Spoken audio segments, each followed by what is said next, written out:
Bienvenidos alumnos a su clase Sistema Respiratorio. Yo soy la doctora María Teresa Pérez Narrea y el día de hoy vamos a hablar de nuestra novena clase que es acerca de ventilación y perfusión.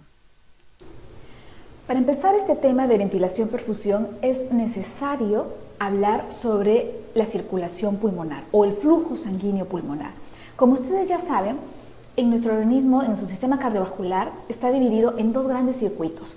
El que ven en la parte superior es el circuito pulmonar, ¿no? Y el de abajo el circuito sistémico. El circuito sistémico inicia en el ventrículo izquierdo, sale como sangre oxigenada a través de la arteria aorta, oxigena todos los tejidos, regresa como sangre desoxigenada a través de las venas para desembocar en la aurícula derecha. Aquí acaba, se cierra un gran circuito que es el circuito sistémico. Empezamos con el circuito pulmonar, que es el que tenemos que estudiar ahora. El circuito pulmonar inicia en el ventrículo derecho, sale la sangre desoxigenada como arteria pulmonar hacia los pulmones para oxigenarse y regresa como como sangre oxigenada a través de las venas, de las 4 venas pulmonares, hacia la aurícula izquierda.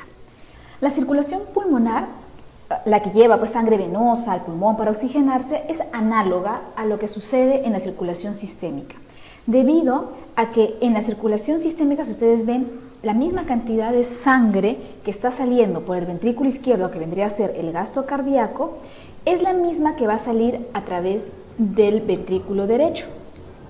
¿Okay? El mismo gasto cardíaco, toda la sangre del corazón que salió por el lado izquierdo, igual va a salir por el lado derecho. Por lo tanto, esta circulación que ven acá, la pulmonar, no es una circulación regional, como sucede con otros órganos, ¿no? Como el riñón, como el hígado, no sé, pues el cerebro, en el cual una parte del gasto cardíaco es el que va a llegar a esos órganos. Acá no, acá es todo el gasto cardíaco va a salir de mi corazón derecho hacia los pulmones. Por lo tanto, si la resistencia pulmonar de los vasos cambia, va a tener repercusión e implicancia en el ventrículo derecho. ¿Sí? Si aumenta acá la resistencia, algo va a tener que afectar en el ventrículo derecho. Al igual que sucede si aumentase la resistencia sistémica periférica, ¿no? La resistencia que es de las arteriolas sistémicas, estas van a alterar definitivamente algo o va a repercutir en el ventrículo izquierdo. Entonces es lo mismo, ¿ya? Solo que tiene ciertas diferencias que las vamos a ver en un momento. La circulación en el pulmón tiene doble circulación. Es un órgano que es irrigado por dos vasos diferentes. La gran cantidad de sangre que va a llegar al pulmón es a través de la circulación pulmonar, que es esta de acá, ¿no? La arteria pulmonar. El otra pequeña porción de sangre que llega al pulmón es a través de la circulación bronquial. La circulación pulmonar tiene unas características. Uno es que es un sistema de flujo alto, tiene presión y resistencia baja y tiene gran distensibilidad. Si ustedes se acuerdan, ¿no es cierto?, de la ley de Ohm, sabemos que el gasto es igual a la diferencia de presiones sobre resistencia.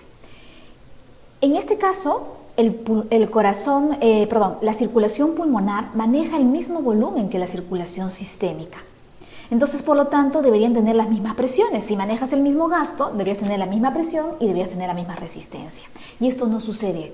¿Por qué? Porque la circulación pulmonar tiene una característica en la pared de los vasos, es su gran distensibilidad. Ellos tienen una estructura vascular algo diferente que la estructura que ustedes conocen, que se cumple a nivel sistémico. La resistencia a nivel pulmonar es 1/10 de la resistencia pulmonar total. Es decir, si yo tenía 10 de unidades de resistencia, ejemplo, ojo, 10 de unidades de resistencia a nivel sistémico, en el pulmón tendré 1 unidad de resistencia a nivel pulmonar. Y esta resistencia se va a distribuir a lo largo de todos los vasos que hay en el sistema pulmonar. 1/3 de esa resistencia se encontrará en la arteria, 1/3 en el capilar, estamos hablando en esta zona, y aproximadamente 1/3 a nivel de la vena. Pero ¿cómo salió eso de que es 1/10 de la resistencia pulmonar? Vamos a comprobarlo. Y acá he puesto un ejemplo para poder comprobarles que es así, ¿no? Que la resistencia a nivel pulmonar aproximadamente es 1/10. Ustedes saben, como les dije anteriormente, el gasto cardíaco es igual a la diferencia de presiones, aquí le falta el triangulito adelante, que significa diferencial, sobre la resistencia. Esta ley se cumple tanto en el circuito sistémico como en el circuito pulmonar. Entonces, si yo sé que la Q, que es el gasto cardíaco, es el mismo tanto arriba como abajo, hablando de circuitos, lo puedo poner igual, ¿no?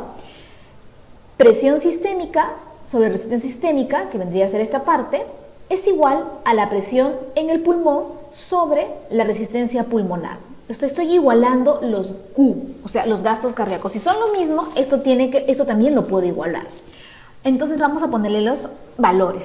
¿Cuál es la presión sistémica? La diferencial. Como les digo, acá le falta el triangulito.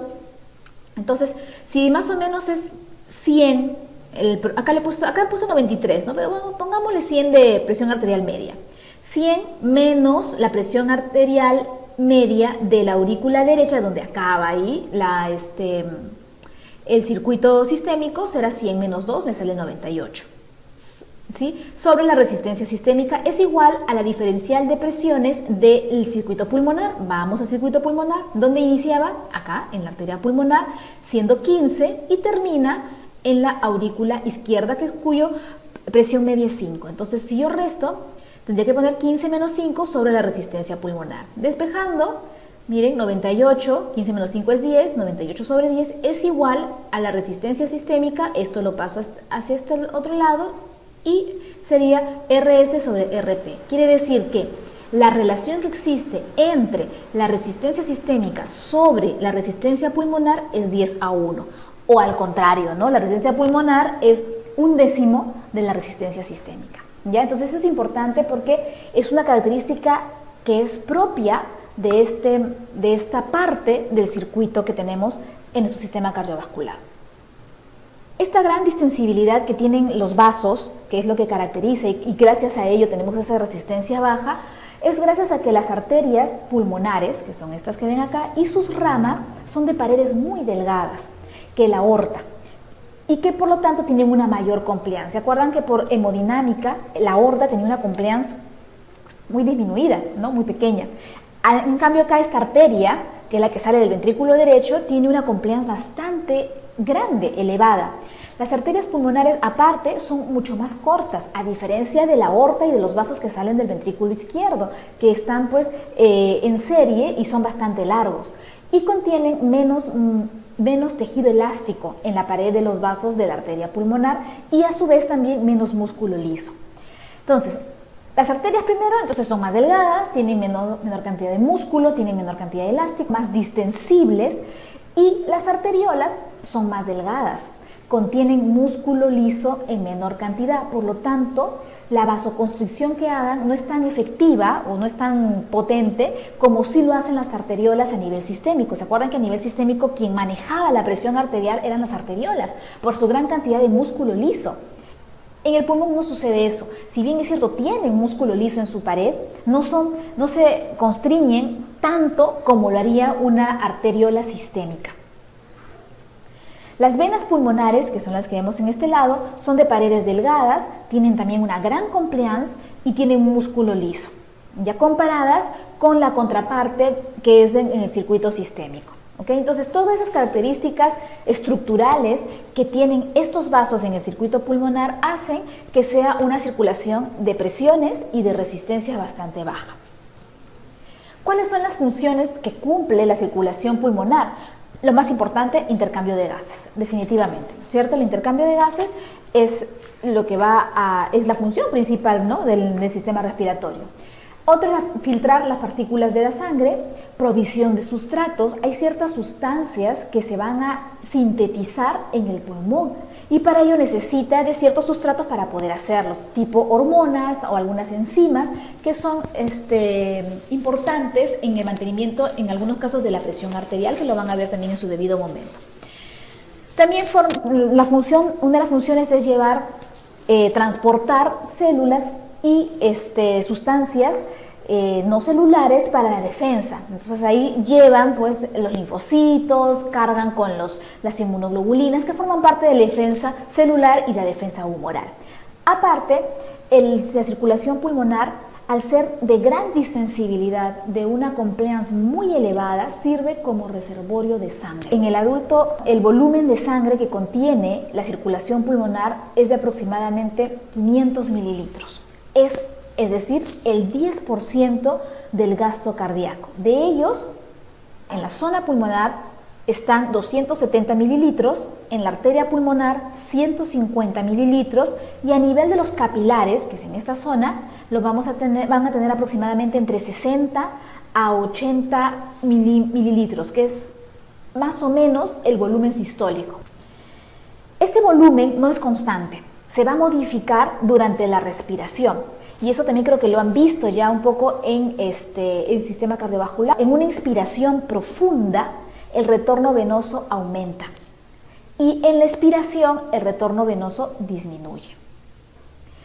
Todos los vasos pulmonares son pequeños, son cortos, ¿no? Acuérdense que es un órgano, primero que el corazón está muy cerca al pulmón, entonces necesita una circulación muy larga, ¿no? Por lo tanto, la longitud del vaso es bastante corta a diferencia, como les dije, de la circulación sistémica. Pero la diferencia, aparte de la longitud, es el diámetro. El diámetro en los vasos pulmonares son mucho más grandes que los de la circulación sistémica, ¿no? Y como les dije, son mucho más distensibles y mucho más finos. Eso hace que pueda almacenar una gran cantidad de sangre dentro de esta circulación. Las arterias, que son esta zona de acá del circuito pulmonar, es de lejos la mayor fuente de sangre que hay en el pulmón. Como sabemos, llevan sangre desoxigenada que sale del ventrículo derecho, ya transcurren paralelos, eso sí, van paralelo a la bifurcación del árbol traqueal.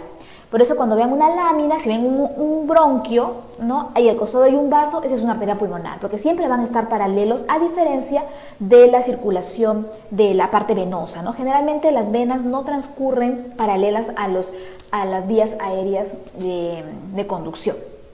Los capilares pulmonares que ustedes ven acá forman una gran malla alrededor de los alvéolos.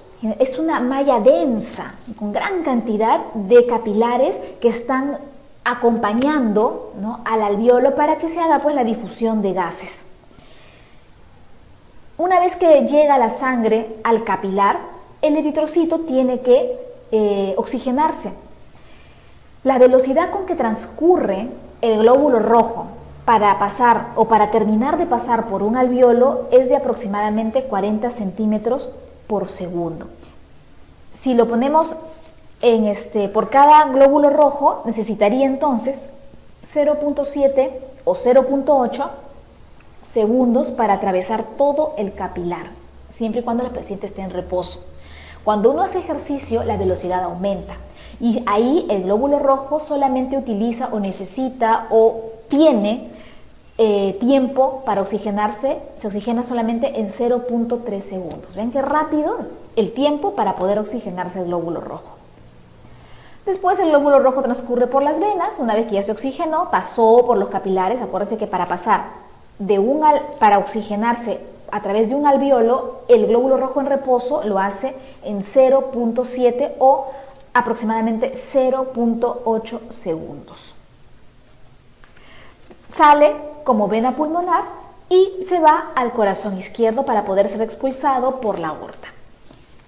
Entonces, esto que ven acá, lo primero es la circulación pulmonar. Tenemos aquí las arterias pulmonares, miren cómo transcurren cada una al costado de su bronquio o vía aérea y terminan como venas pulmonares hacia la aurícula izquierda. Yo les dije que tenía circulación doble el pulmón. Y esa circulación doble lo dan las arterias bronquiales. Vamos a esta imagen. Esto es lo que hemos hablado al inicio, ¿no? Arteria pulmonar, miren, sangre desoxigenada, llega hasta el alvéolo o bronquiolo respiratorio, porque ahí también ya hay alvéolos, y se oxigena, miren cómo pasa de una sangre desoxigenada que está en color azul, pasa a ser una sangre oxigenada que es en color rojo y termina yéndose a través de la vena pulmonar. Hasta acá, correcto, ¿no es cierto? Eso todos lo sabíamos. Pero el pulmón necesita nutrirse de oxígeno, definitivamente, sino cómo funcionan estas células. Y lo hace a través de una circulación que es la arteria bronquial. La arteria bronquial es una arteria que es rama de la aorta y que lleva sangre oxigenada, como ven acá, color rojo, hacia el pulmón para nutrirlo. Esta sangre que viene en la arteria pulmonar es una sangre desoxigenada, o sea, en realidad es una sangre que no tiene mucha cantidad de oxígeno, ¿no? Sirve para oxigenar, lleva esa sangre para oxigenarla, pero esta de acá ya viene con sangre oxigenada porque es la que va finalmente a nutrir a mis células. ¿Qué células? Todo mi árbol bronquial hasta aproximadamente el bronquiolo terminal. ¿Y quién nutre entonces al bronquiolo respiratorio del alveolo? Él se nutre por difusión. Acuérdense que allí, en el bronquiolo respiratorio y en el alveolo, ya hay intercambio gaseoso. Y ese oxígeno que está llegando lo utiliza la célula para poder suplir sus necesidades metabólicas. Entonces, esta arteria bronquial que nutre al bronquiolo y a los bronquios llega, descarga su oxígeno y se convierte en vena, como cualquier arteria que nutre a un tejido. Y al convertirse en vena, o sea, en sangre desoxigenada, miren cómo es que se une a dónde. Hace un cortocircuito o un shunt y se une a la vena pulmonar. ¿Se dan cuenta? Aquí se mezclan los gases.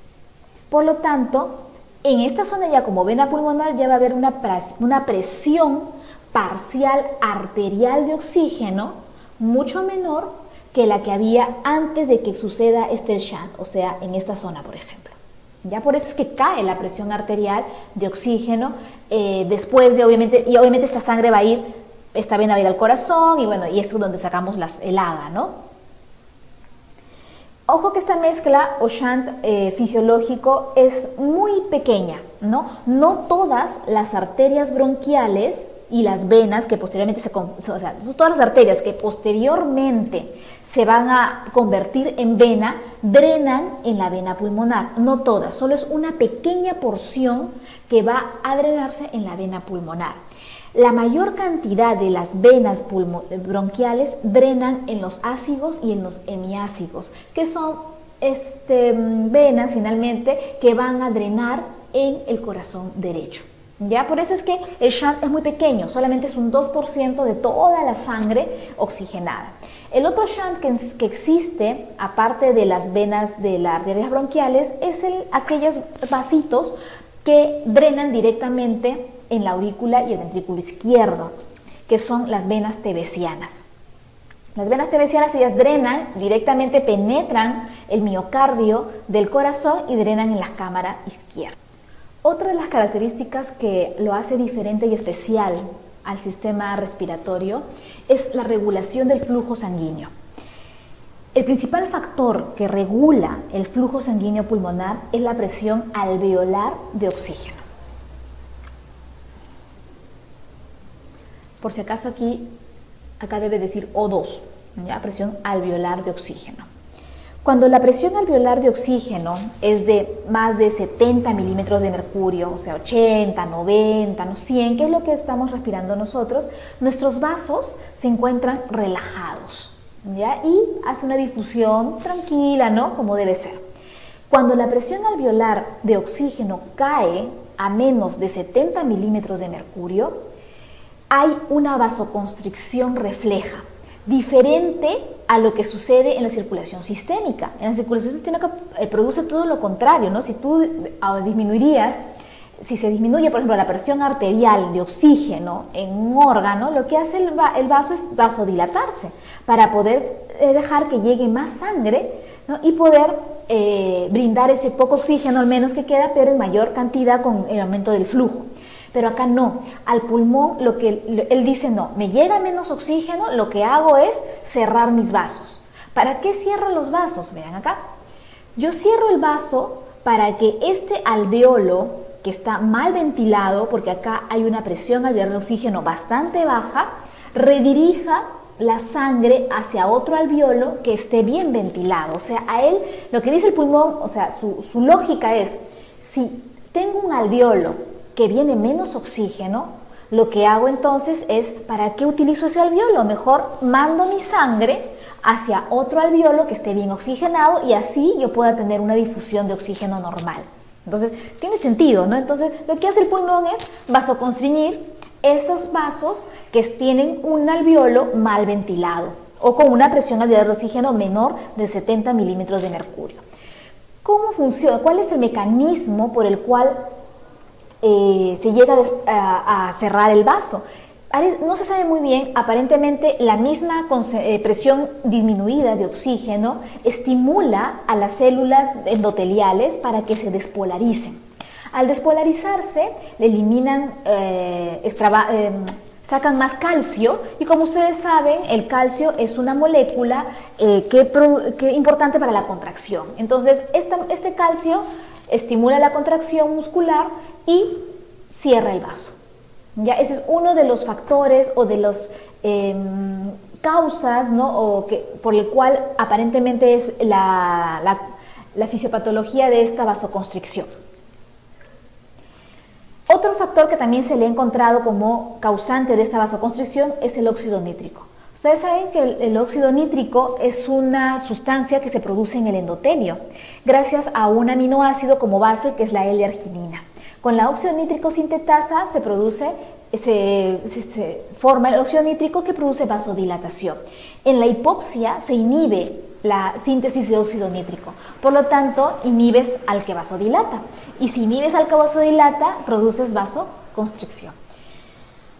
Muy bien, entonces lo que hace finalmente esta vasoconstricción es, como les digo, alejar a la sangre de zonas mal ventiladas, donde obviamente no habrá intercambio gaseoso porque tienes menos presión alveolar de oxígeno, para llevar esa sangre hacia zonas que estén mejor ventiladas.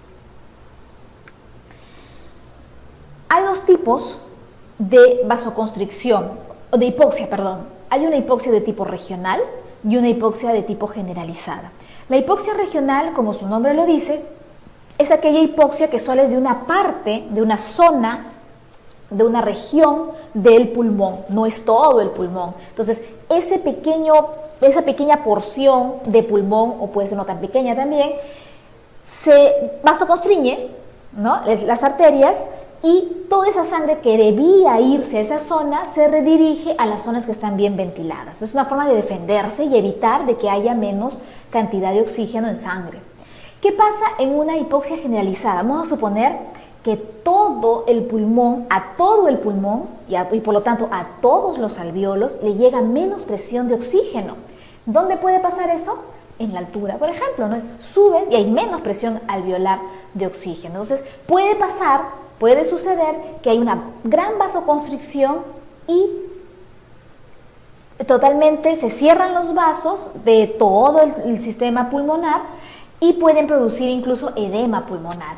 No se olviden entonces que hay dos tipos de hipoxia, la regional y la hipoxia generalizada.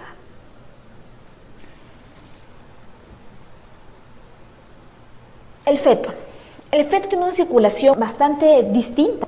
Está en un medio dentro del útero hipóxico. El feto no respira a través de sus pulmones, no los necesita en ese momento. Él respira a través de la madre, de la circulación que hay gracias a la placenta. Al tener un medio hipóxico, este pequeño, ¿cómo estarán sus pulmones? Sus pulmones tendrán una vasoconstricción generalizada, fisiológico para él. Esa vasoconstricción, que es global, sí, en el feto, hace que tenga una resistencia vascular pulmonar alta, como sucedería en un adulto también, ¿no? En un adulto, si tú tienes una hipoxia generalizada, hay vasoconstricción y por lo tanto la resistencia vascular pulmonar aumenta. Eso es patológico en un adulto. En el feto es fisiológico para él. Hay menos tensión de oxígeno en el alvéolo porque no respira y por lo tanto sus vasos están cerrados o ligeramente vasoconstriñidos, ¿no? Eso se llama una vasoconstricción generalizada y por lo tanto hay un aumento de la resistencia vascular pulmonar. Y si aumenta la resistencia, el flujo para el pulmón disminuye. Al nacer, el feto, o sea, ya al ser un recién nacido, respira, tiene su primera respiración, sus pulmones y sus alvéolos se abren, ingresa oxígeno y genera una presión de 100 milímetros de mercurio dentro, ¿no es cierto?, del alvéolo, suficiente para que ese oxígeno que está llegando al alvéolo produzca vasodilatación. Y por lo tanto, la resistencia vascular pulmonar tendrá que disminuir y el gasto o el flujo pulmonar, se restablezca y sea mayor a cuando lo tenía cuando estaba intraútero. ¿Ok? Entonces, no se olviden, tenemos la hipoxia que produce vasoconstricción en una persona adulta, esto es patológico, genera vasoconstricción, aumento de la resistencia vascular pulmonar, ¿no? Y redirige la sangre hacia otras zonas, siempre y cuando sea una hipoxia regional. Si es una hipoxia general, en realidad todos los vasos se van a cerrar y va a producir una resistencia vascular pulmonar elevada. En el feto, que es fisiológico para él, tiene hipoxia y tiene una vasoconstricción generalizada que termina cuando el feto nace, cuando se convierte ya en recién nacido e ingresa el oxígeno hacia los alvéolos. Existen otros agentes, como dice acá, o cambios físicos que pueden regular el flujo sanguíneo pulmonar. La presión alveolar, vamos a hablar de acá, ¿se acuerdan? Es vasodilatador, ¿no? Mientras más oxígeno tengas dentro del alveolo, tus vasos van a estar dilatados y relajados. Mientras menos oxígeno tengas, entonces tus vasos van a hacer vasoconstricción. Igual, la presión alveolar de CO2 disminuida produce dilatación y lo contrario, constrictor. El pH tiene que ver con la presión de CO2, ¿no? Entonces iría de la misma manera. Existen otras sustancias que se pueden producir en el endotelio de los vasos, que son las prostaglandinas, por ejemplo. Las prostaglandinas, que es la prostaciclina, la I2, es un potente vasodilatador. En cambio, un vasoconstrictor es el tromboxano A2. Estas sustancias tipo tromboxano A2 es vasoconstrictor, pero potentísimo, y se producen en los macrófagos, que hay, sabemos, en el pulmón, en los leucocitos, ¿no? Glóbulos blancos, y en las células endoteliales. El tromboxano es vasoconstrictor tanto para arterias como para venas. La prostaciclina también es un vasodilatador y se produce en las células endoteliales. Existen también otros fármacos, otras sustancias como son los leucotrienos, creo que acá no está. Pero los leucotrienos son sustancias que producen vasoconstricción de la vía aérea, ¿ok? No estoy hablando del vaso sanguíneo, sino de la vía aérea. Otras sustancias que tienen influencia en la resistencia vascular son los beta-adrenérgicos agonistas. Esto lo que hace es vasodilatar. En cambio, los adrenérgicos son vasoconstrictores, alfa-adrenérgicos. Bueno, tenemos otras sustancias como la bradiquinina, la teofilina, la acetilcolina y el óxido nítrico, que es el que hablamos anteriormente, son vasodilatadores, y constrictores son la serotonina y la angiotensina 2, que es una sustancia que se produce en el pulmón gracias a un estímulo que viene del riñón, que lo vamos a ver también en su debido momento. El pulmón tiene también su microcirculación. ¿Qué cosa es microcirculación? Es la circulación de los vasos más pequeños del sistema vascular. Los vasos más pequeños son los capilares, como ustedes ya saben. Entonces, hablemos ahora de qué pasa en los capilares pulmonares. Existen una serie de presiones que se manejan en la microcirculación. Y eso se llaman, esas presiones generan una fuerza. Eso se llaman fuerzas de Starling. ¿Ok? No es la ley de Frank-Starling. La ley de Frank-Starling es la que tiene que ver con la precarga, ¿no es cierto? A mayor longitud de la fibra cardíaca, mayor tensión, mayor volumen. Ya, esto no tiene que ver con eso. Esto es otro tema, ¿ok? Eso tiene que ver con presiones. Existen dos presiones a nivel de la microcirculación: la presión hidrostática y la presión osmótica. La presión hidrostática es la presión que ejerce el agua, que está dentro del capilar, sería presión hidrostática intravascular, y también hay presión hidrostática en el intersticio. Entonces hay dos presiones. Una es dentro del vaso, dentro del capilar, y otra es en el intersticio. La presión osmótica u oncótica es la que ejercen las proteínas. ¿Hay proteínas dentro del capilar? Por supuesto, y eso genera una presión, se llama presión oncótica. ¿Hay proteínas fuera del capilar, o sea, en el intersticio? También, y eso se llama también presión osmótica intersticial. ¿Cómo funcionan estas presiones? La presión hidrostática positiva, como ven acá más, quiere decir que tú tienes una presión de más 7 milímetros de mercurio, vamos a suponer, dentro del vaso sanguíneo. Esta presión genera una fuerza de salida de líquido, se llama presión de filtración. Cuando es positiva, el agua tiende a salir y por lo tanto se filtra el agua, va del intra al extravascular. La presión oncótica, miren acá, es negativa. Las proteínas no salen del vascular, son grandes moléculas y peor, no salen. Entonces ellas generan una presión, jalan agua. Esta presión oncótica, que es negativa, en este caso la han puesto como menos 28, jala líquido del intersticio al intravascular. Por lo tanto, esta genera una presión de absorción. Una filtra, o sea, bota agua, y otra reabsorbe agua para mantener el equilibrio. En el intersticio también sucede lo mismo. Miren, acá la presión de filtración es menos 8. Es decir, que es negativo, por lo tanto tiende a jalar agua del intravascular al extravascular. No la mete, porque si fuera positivo, ahí sí el agua entraría del extravascular al intravascular, pero como es negativa, jala agua. Y la oncótica o la osmótica es esta, que es menos 14, miren, es negativo, por lo tanto tiende a jalar agua también del intravascular al intersticial. Entonces, sumemos todas estas fuerzas.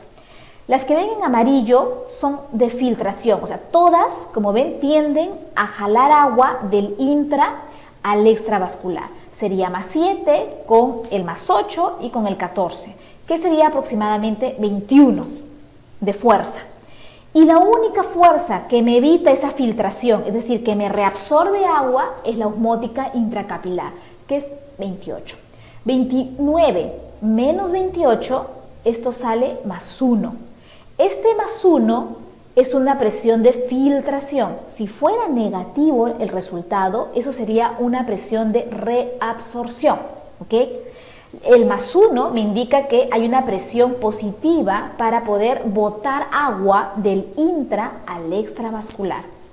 Entonces, si tienes acá, tiende a salir agua, tendrías edema pulmonar, ¿no? Pero no sucede eso. El alveolo y el pulmón tiene vasos linfáticos. Y los vasos linfáticos se llevan ese pequeño remanente de agua hacia la circulación sistémica. O si no, el alveolo, vean acá, es una pared, tiene una pared muy delgada el alveolo, bien delgada, porque ustedes saben que mientras más delgado sea la barrera, por ley de Fick, el volumen de gas es mayor, ¿no? Entonces, el alveolo, al ser tan delgado, puede evaporar el agua y se puede ir también por evaporación. Este también es un tipo de protección que tiene el pulmón para evitar el edema, si es que hay una sobrecarga de agua.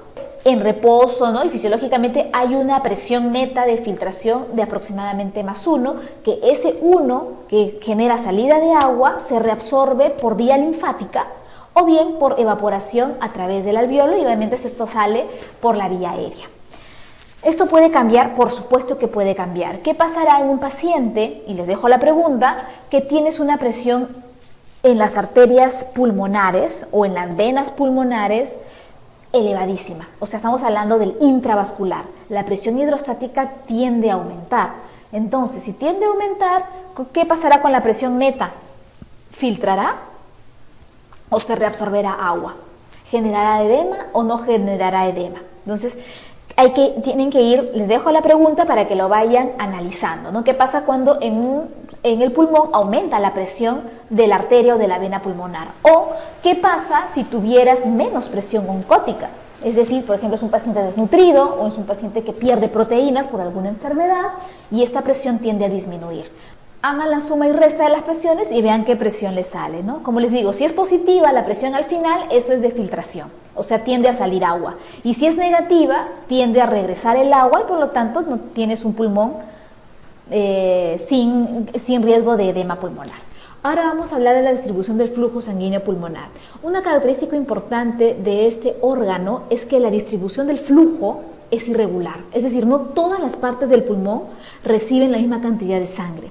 ¿Y esto a qué se debe? Se debe al efecto de la gravedad que ejerce sobre el pulmón. ¿Cómo es esto? Vamos a este dibujo bastante simple. Acá he dibujado en rosado el pulmón, ¿ya? Alrededor del pulmón tenemos a la pleura visceral, tenemos el espacio pleural y tenemos aquí la pleura parietal. Esto es en un paciente que está en decúbito. Cuando una persona está en decúbito, o sea, está echado, el efecto de la gravedad y por lo tanto el peso que tiene este pulmón está distribuido uniformemente, tanto en la base como en la parte media como en el ápex. O sea, la distribución es igual. Por lo tanto, la distribución de la sangre también va a ser la misma. ¿Qué pasa cuando tú te paras, ¿no? O te sientas? Por gravedad, el peso, que es finalmente el tejido pulmonar más la sangre que tiene, porque tiene gran cantidad de sangre, cae a las bases. Por lo tanto, la presión es muchísimo mayor en la base que en las partes superiores. ¿Ok? Y esto genera esta gran diferencia de zonas que existen en el pulmón. Existen 3 zonas, la zona 1, la zona 2 y la zona 3. Ojo que esto no es una distribución anatómica, no es que exista un límite específico para yo decir, ya, hasta aquí es la zona 1. No, esto es una división más funcional. Vamos a describir un poco esta gráfica porque parece confusa, ¿no? Tenemos 3 componentes. La arteria pulmonar, que viene con su sangre pulmonar, el alvéolo y la vena pulmonar. Esta imagen es en un momento específico de la respiración, antes de la próxima inspiración y después de la expiración. Entonces, por eso es que la presión del alvéolo no cambia, ¿no? Porque no estás moviendo ningún tipo de fluido. Quedas con la misma presión alveolar, que acá le han puesto como valor 2. Vean que la presión arterial va a ir aumentando a medida que te acerques a la base. Y eso es lógico, ¿no? Por el peso ustedes saben que la sangre tiende a caer. Por lo tanto, tienes más presión hidrostática en las bases. Igual sucede con la presión venosa. Igual, hay mayor presión en la parte, en el lado venoso, ¿ya? Por el efecto de la gravedad. Entonces, vamos a ver la distribución como es. Tenemos acá una arteria, llega al pulmón, tiene contacto con un alvéolo gracias a un capilar y regresa como una vena. Eso ya lo conocemos.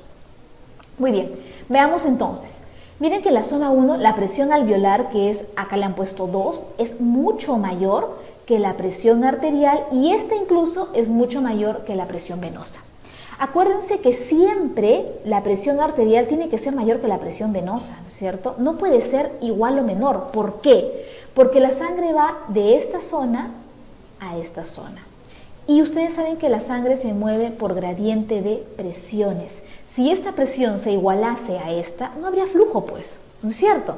Por lo tanto, siempre, para que quede, chicos, esta presión siempre va a ser mayor que esta presión de acá, que la presión de la vena. La que no va a variar en este caso es la alveolar, ¿no? Porque les dije, estamos en un paciente que no está ni moviendo, o sea, ni inspirando, perdón, ni expirando. Entonces, la presión arterial, vean, es mayor, pero acá la presión alveolar, 2, es mayor que la presión arterial. Y esta presión alveolar, incluso arterial, es mayor que la presión venosa. Esta presión alveolar, al ser mayor que la presión arterial y la venosa, comprimen el capilar. Y si comprimen, no perfunde este capilar.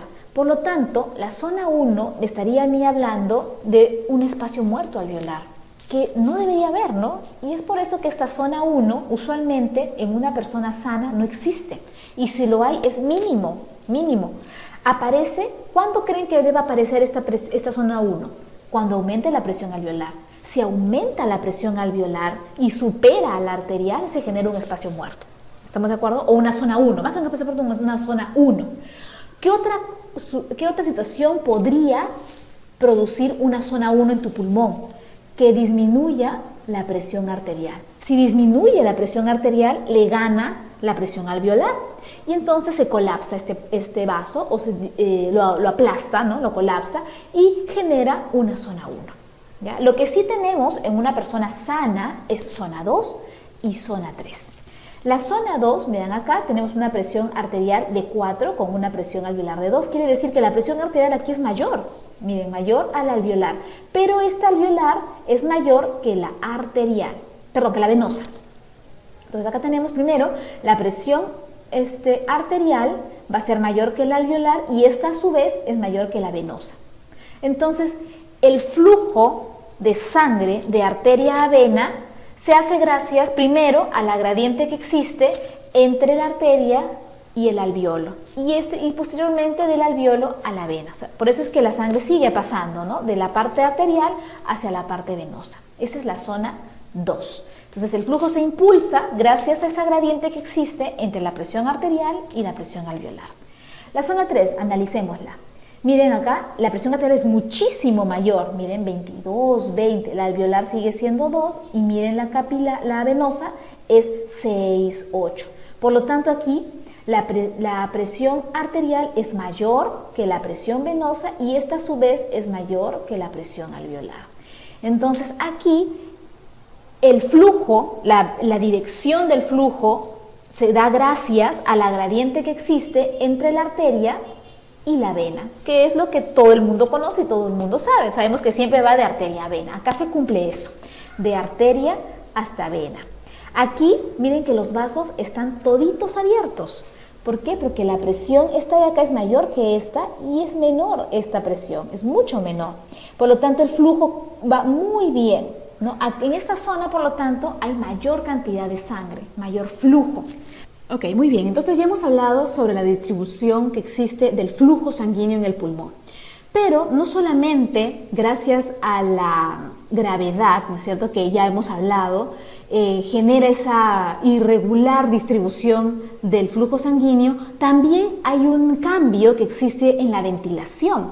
Por lo tanto, también pueden haber regiones en las cuales va a haber zonas o regiones que van a estar mejor ventiladas que otras. Nuevamente vuelvo a explicar lo mismo. Tenemos un paciente en decúbito, ¿cierto? Pulmón, pleura visceral, espacio pleural y pleura parietal. Ustedes saben que el espacio intrapleural es negativo, ¿no? Eso es, sabemos, hasta en reposo, en inspiración, es negativo.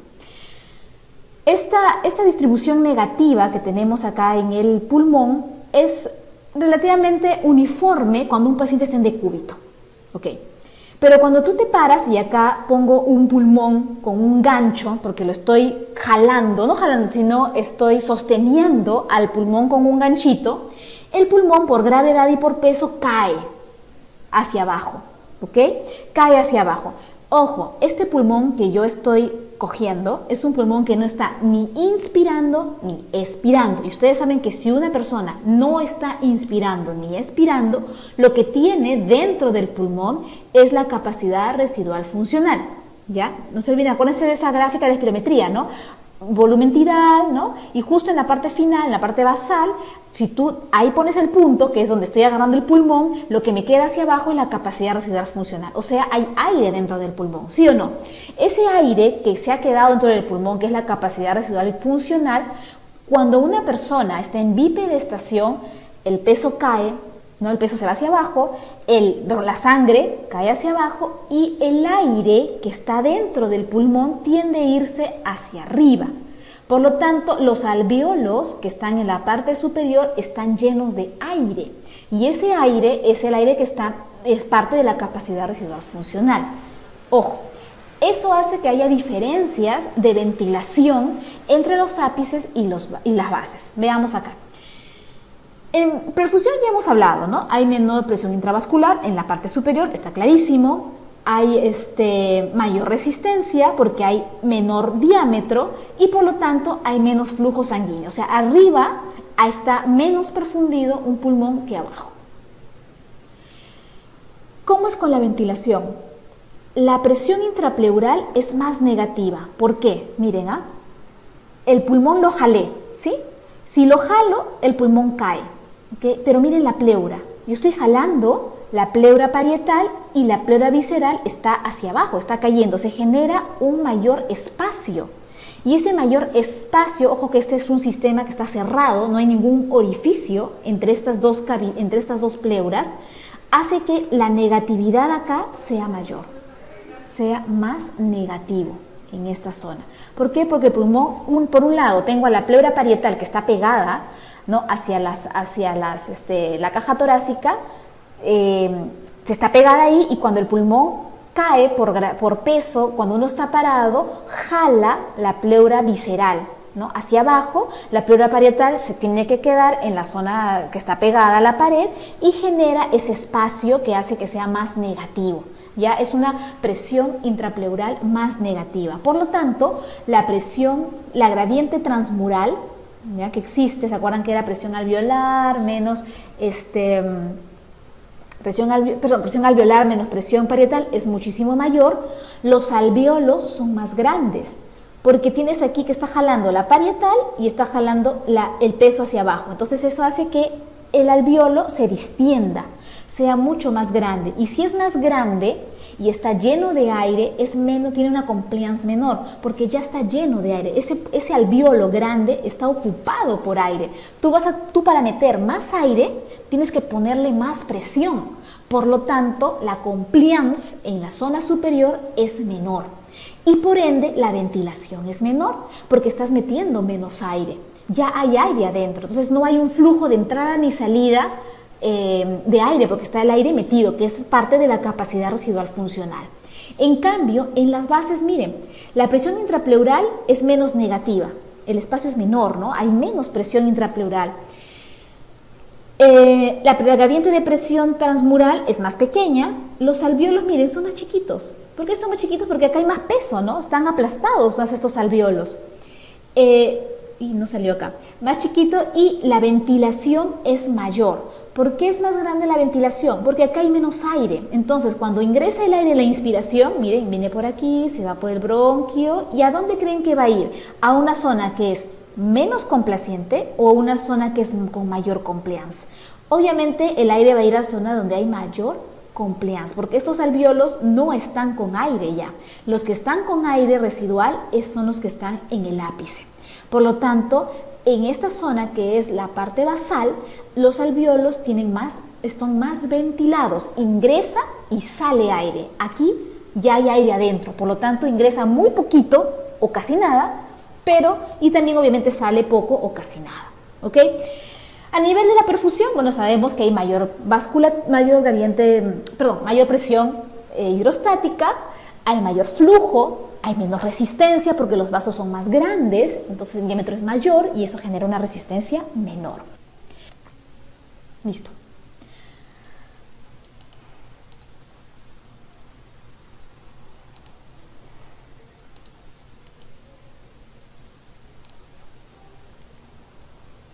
Muy bien, entonces ya hemos hablado los cambios que existen, o las zonas en realidad, ¿no?, que existen tanto en la perfusión del pulmón como en la ventilación. O sea que sabemos que en el pulmón no es igual hablar del ápice que de la base en cuanto a ventilación y perfusión. Y para eso están estas tres zonas. Muy bien, esto es un resumen de todos estos cuadros o de todas estas características que tiene el pulmón. Si tenemos entonces por un lado la ventilación y tenemos por otro lado la perfusión, podemos hacer una relación entre ventilación y perfusión, que es lo que llamamos la relación BQ.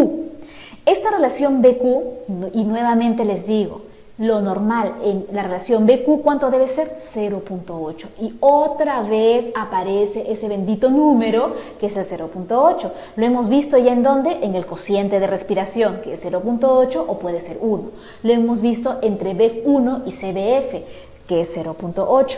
Y ahora lo vamos a ver en la relación BQ, que debe ser lo normal, 0.8. ¿Y de dónde sale este BQ? Si una cosa es ventilación y otra cosa es la perfusión, la ventilación me está hablando de la respiración, ¿no es cierto? Que es aproximadamente 4 litros por minuto.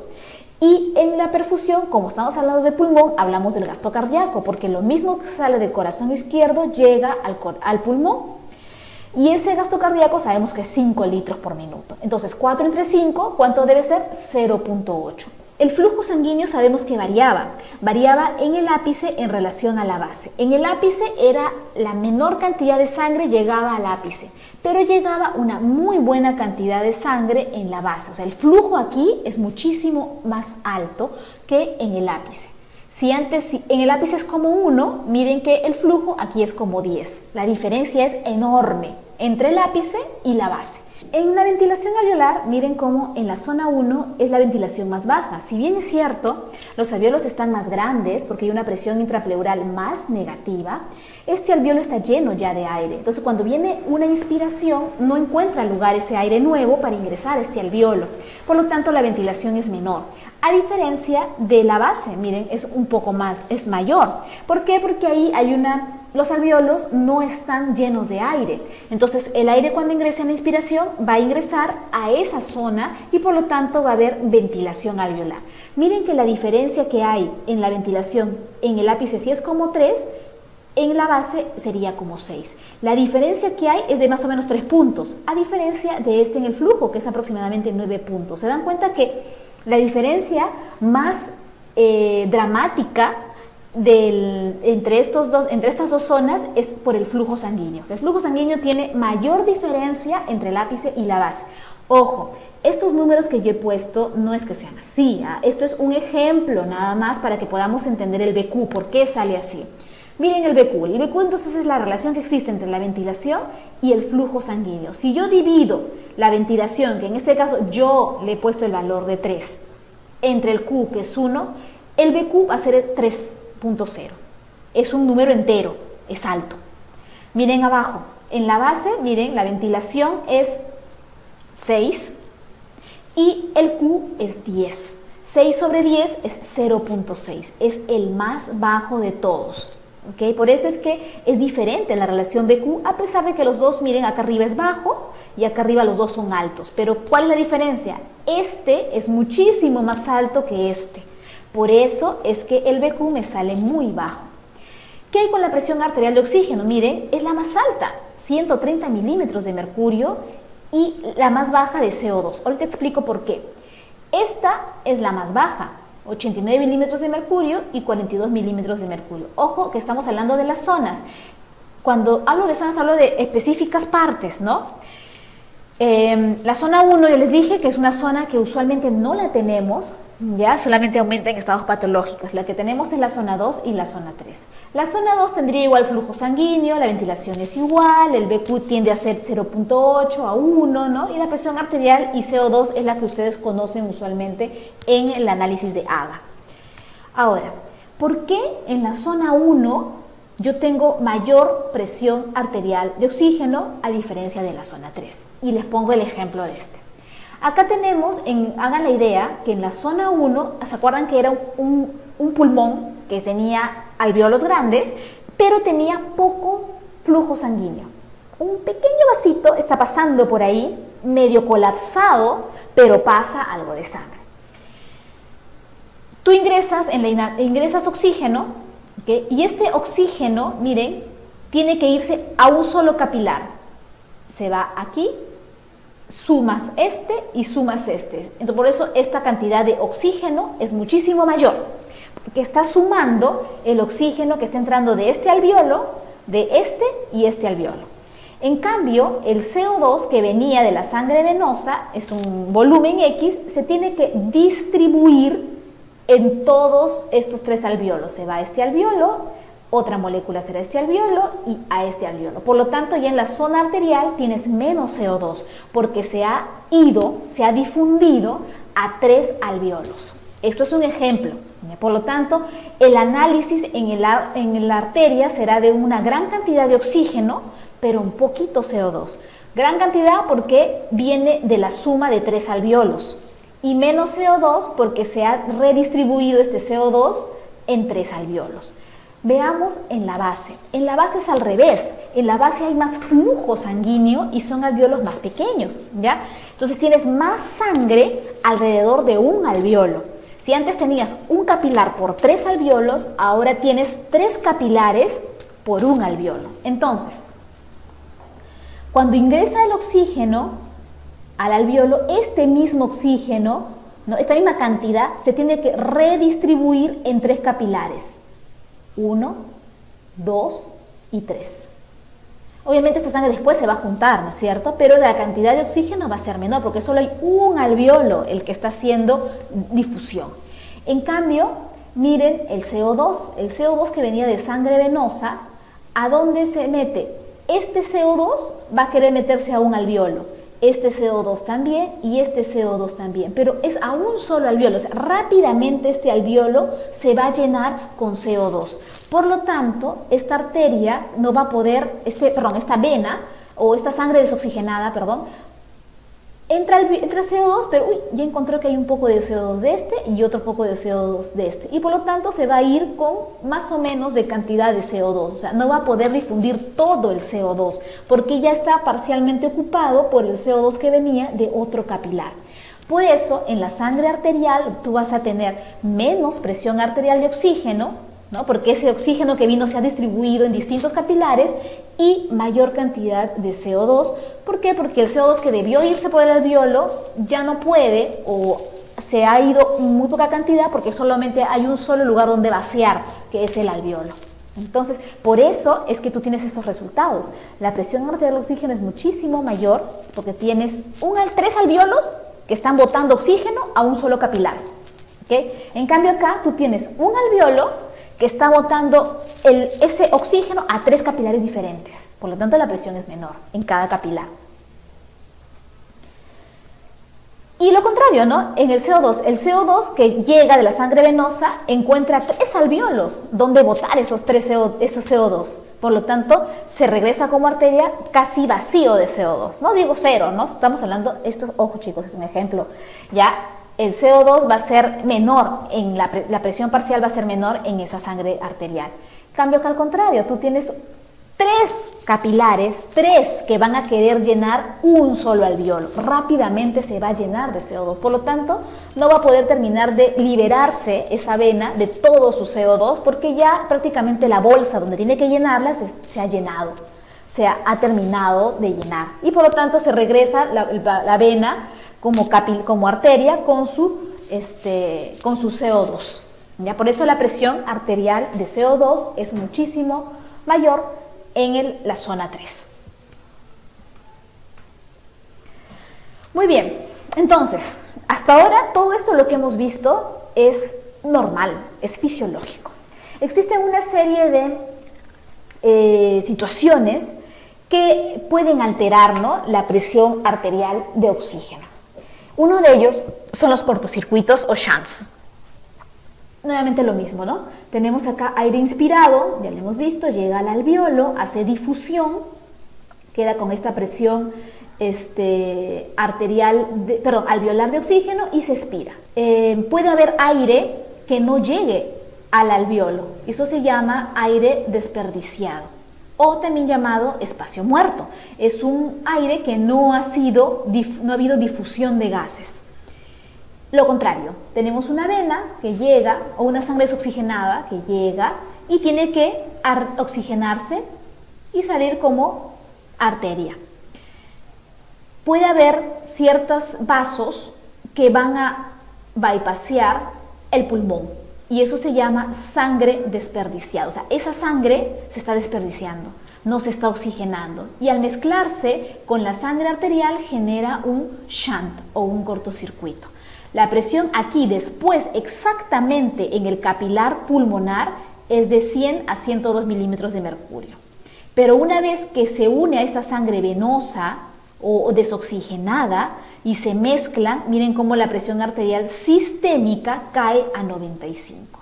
Esta caída de 100 o 102, dependiendo de la literatura, ¿no? Algunos dicen 100, 102, pero bueno, siempre es de 100 para arriba, que está al final del capilar pulmonar, y 95 milímetros de mercurio, que está en la circulación sistémica, esa diferencia es gracias a esta pequeña cantidad de sangre que no está siendo oxigenada, que es nuestro shunt.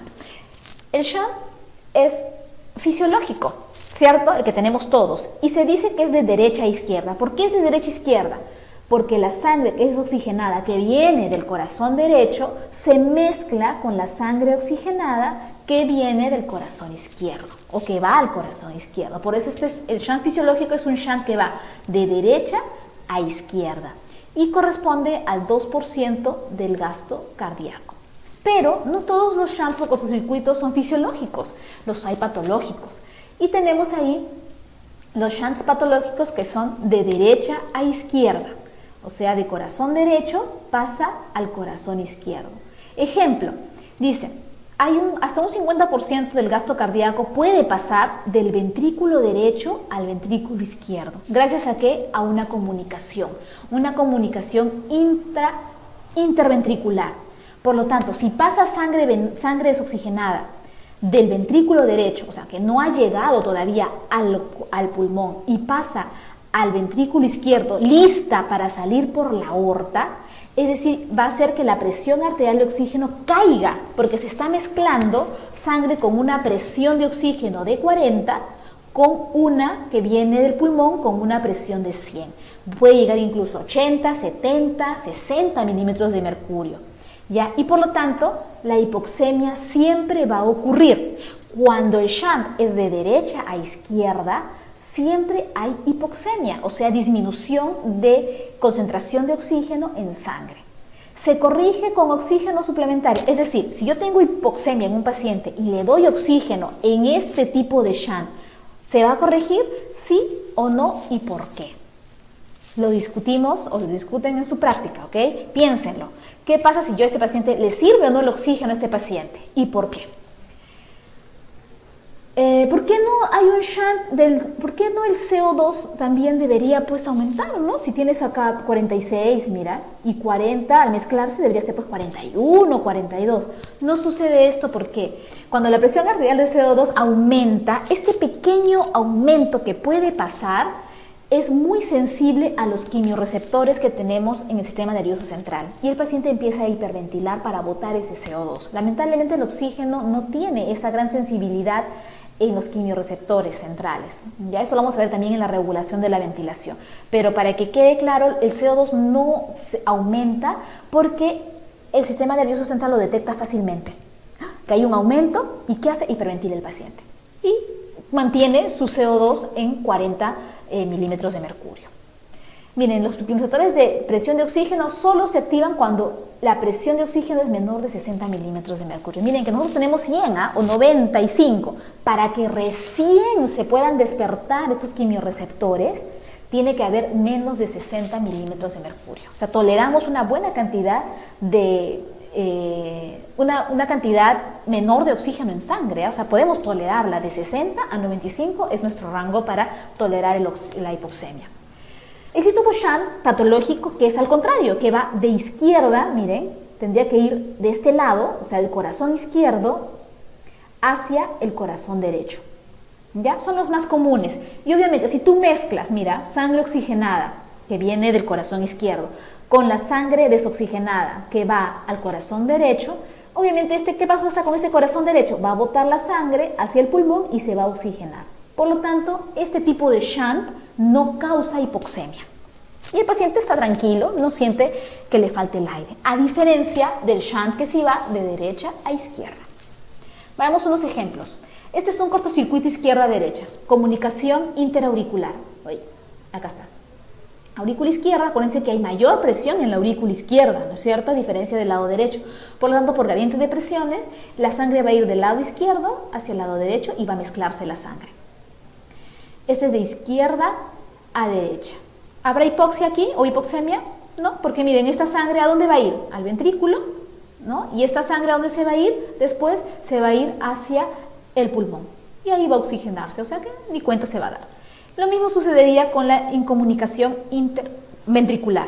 Esta sangre oxigenada se mezcla con esta sangre desoxigenada. El otro tipo de cortocircuito izquierda-derecha es la persistencia del conducto arterioso. Este conducto arterioso que es el que une el callado de la aorta con la arteria pulmonar. Hay una comunicación ahí. Esto es normal en el feto. El feto tiene esa comunicación gracias al conducto arterioso. Cuando el feto nace o en el recién nacido, se cierra, se oblitera este conducto arterioso. ¿Y? Entonces ya no debería pasar la sangre de la aorta hacia la arteria pulmonar. Si es que no se cierra esta comunicación, miren, ustedes saben que la presión de la aorta es muchísimo mayor que la de la arteria pulmonar. Por lo tanto, por gradiente de presiones, la sangre arterial se va a mezclar con la sangre venosa, ¿no? O la sangre desoxigenada. Pero esta obviamente tampoco va a causar hipoxemia porque esta sangre ¿a dónde va? Al pulmón y se va a volver a oxigenar, ¿ok? Existen una serie de alteraciones que pueden producir cambios en la relación BQ. Vamos a hablar de 3 ejemplos, ¿ya? Esta es una imagen que, bueno, todos ya conocen. Esto es una vía aérea que termina en un alveolo y este alveolo tiene que estar perfundido por una arteria pulmonar que lleva sangre desoxigenada y se convierte posteriormente en la vena pulmonar que termina llevando sangre oxigenada. ¿Qué puede pasar, por ejemplo, cuando no tenemos un flujo sanguíneo inadecuado? O sea, el alveolo está bien ventilado, pero el flujo sanguíneo es nulo. Eso genera un espacio muerto, en este caso un espacio muerto alveolar. En la número 3 vemos acá un problema de difusión de la barrera. Está bien ventilado este alveolo, también está perfundido. El problema es que la barrera de difusión está alterada. Ustedes saben que por ley de Fick, el grosor o la distancia que tiene que pasar el oxígeno para llegar al capilar, que obviamente tiene que ver con la barrera hematoaire, si esta está engrosada, llena, no sé, de fibrosis, de colágeno o tiene agua, entonces el volumen de difusión va a ser muchísimo menor y eso genera una disminución de la presión arterial de oxígeno, ¿no? Generando hipoxemia. Más que la relación BQ alterada, porque está bien ventilado y está bien perfundido, el problema es la difusión del gas. Acá hay un problema en la barrera hematoaire que genera hipoxemia, ¿ok? El otro tipo de alteración, alteración de tipo BQ, es cuando es un alveolo mal ventilado, pero bien perfundido. Y esto se llama cortocircuito o shunt, ¿no? En este caso es patológico. Este no, este es un shunt que podría ser fisiológico, como el de las arterias bronquiales, ¿no? o las tebesianas si estuviéramos en el corazón. Entonces vamos a ver cómo es que se altera esta relación, ¿no? en cada uno de los casos, sobre todo en la número 2 y en la número 4, porque en la 3 no hay un problema no es un defecto BQ, el problema aquí es la barrera hematoaire. Los defectos BQ pueden ser entonces, ya hemos visto, tiene que ventilarse este alveolo y tiene que perfundirse, lo normal es 0.8. ¿Qué pasa si no hay un capilar? Entonces tienes un BX, ¿no? Vamos a poner como 1 y tienes un Q 0. 1 entre 0, eso es el infinito. Cuando el BQ tiende al infinito, estamos hablando de un espacio muerto. Ojo, cuando yo hablo de estos ejemplos, estoy hablando solamente de este alveolo, o sea, del que está patológico, porque difícil, o puede ser, ¿no? Pero muy raro que todos los vasos estuvieran completamente cerrados, a menos que tengas, no sé, una obstrucción total de la arteria pulmonar. Ahí sí tendrías un BQ al infinito, pero generalmente es una rama de la arteria pulmonar la que pueda estar obstruida, ¿ya? Pero cuando hablamos de acá de infinito, estamos hablando de esta parte nada más, ¿no? De este sector afectado. Un BQ elevado, ¿qué significa? Tenemos un alveolo bien ventilado, pero un flujo sanguíneo disminuido, no ausente, disminuido. Cuando la presión arterial disminuye o disminuye el flujo sanguíneo en el pulmón, el BQ se altera, se hace mayor. Un BQ bajo, lo contrario, tienes un alveolo mal ventilado, no 100%, ¿ya? Y un flujo sanguíneo puede ser hasta elevado y eso genera un BQ bajo, ¿no? Pues tienes arriba, el numerador es menor que el denominador. Esto es sobre todo por un problema de la ventilación, ¿no? Un alveolo pobremente ventilado. Y el cortocircuito shunt es aquel en que simplemente no hay un alveolo. El alveolo está totalmente obstruido. Acá podrá estar parcialmente, pero aquí está totalmente obstruido, por lo tanto toda la sangre que es desoxigenada pasa al lado arterial como sangre también desoxigenada, ¿no? Entonces se mezcla, hay una mezcla de sangre. ¿Cómo sería entonces? Miren, en uno normal el BQ es 0.8, perfecto. La presión alveolar de oxígeno es 100, como todos sabemos. La presión alveolar de CO2 es 40. La arterial sigue siendo 100. Acuérdense que tiene que equilibrarse en el lado arterial. Y la presión arterial de CO2 40. Esto es lo normal, lo que todos tenemos. Los efectos del BQ. Cuando se obstruye una vía aérea, ¿okay? Vamos a suponer un objeto extraño, ¿ya? Hay un cortocircuito. Toda la sangre venosa desoxigenada pasa a ser siempre sangre desoxigenada. La relación BQ es 0, ¿no? Porque tienes B encima, o sea, el numerador es 0 y el Q es 1, vamos a suponer. 0 entre 1 es igual a 0. Entonces, cuando el BQ es 0, tienen que pensar que esto es un shunt o cortocircuito. ¿Cómo estará la presión alveolar de oxígeno? Obviamente va a estar en cero, ¿no? Porque no está llegando aire. ¿Cómo estará la presión alveolar de CO2? También no hay. ¿Cómo estará? No hay difusión de gases. ¿Cómo estará la presión arterial de oxígeno? Si acá hay 40 normalmente en la parte desoxigenada y no hay difusión, se irá igual como 40, pues. Por lo tanto, la presión arterial de oxígeno baja. ¿Cómo estará la presión arterial de CO2? Igual, si acá venía 47 o 46 en la presión venosa, en la sangre desoxigenada, pasará igual como sangre desoxigenada con la misma presión, que será 46 milímetros de mercurio. Vamos a ver un émbolo en una arteria, en un capilar, como quieran. Eso genera un espacio muerto. Esto va al infinito, ¿no? Porque tenemos una ventilación como 1, vamos a suponer, y un Q como 0. 1 entre 0 es al infinito. La presión alveolar va a ser 150, ya no 100, ¿no? ¿Por qué? Porque no hay intercambio de gas, o sea, va a ser el mismo aire que encuentro en la tráquea o en mi vía aérea de conducción. La presión alveolar de CO2 tiende a ser 0 porque no respiramos CO2 y no estamos expirando nada. La presión arterial de oxígeno, obviamente si está totalmente cerrado, ¿qué presión vamos a encontrar acá? Nada. Igual la presión arterial de CO2. ¿Ok? Entonces, no se olviden de estos ejemplos de relación BQ. Ahora, una forma de poder estudiar las relaciones de BQ y sobre todo las causas de BQ es la gradiente alveolo-arterial. La gradiente alveolo-arterial es aquella gradiente que existe entre la presión alveolar, que es esta de acá, sabemos que es 100 milímetros de mercurio, que obviamente esta presión alveolar es igual a la presión que existe en la arteria, ¿no es cierto? Porque se tiene que equilibrar, se equilibran de alveolo hasta arteria. Llega a ser 100 milímetros de mercurio. Pero gracias a este bendito shunt fisiológico, y una vez que sale de mi corazón izquierdo, la presión arterial es de 95. Entonces, la gradiente alveolo-arterial me habla de la diferencia que existe entre la presión de oxígeno en el alveolo, que es 100, y la presión de oxígeno que hay en la arteria, que es 95. ¿Cómo saco la fórmula? Muy bien, haces presión inspirada de O2. Uy, está de más, bórrenla, no debe haber. La presión inspirada de oxígeno menos la presión alveolar de CO2 sobre el R, esto ya lo hemos hallado en clases pasadas, que salía pues 150 creo, menos, perdón, salía 100, pues claro, tenía que salir 100, claro, porque esto salía 150 menos el 40 de acá, menos la presión arterial de oxígeno, que es 95, entonces 100 menos 95 sale 5, generalmente el rango va entre 5 a 10 milímetros de mercurio. Esto me indica que mi gradiente alveolo-arterial está perfecta. No tengo ningún problema de BQ. Por lo tanto, mi BQ debe estar en 0.8. Ventilo y perfundo muy bien mis alveolos.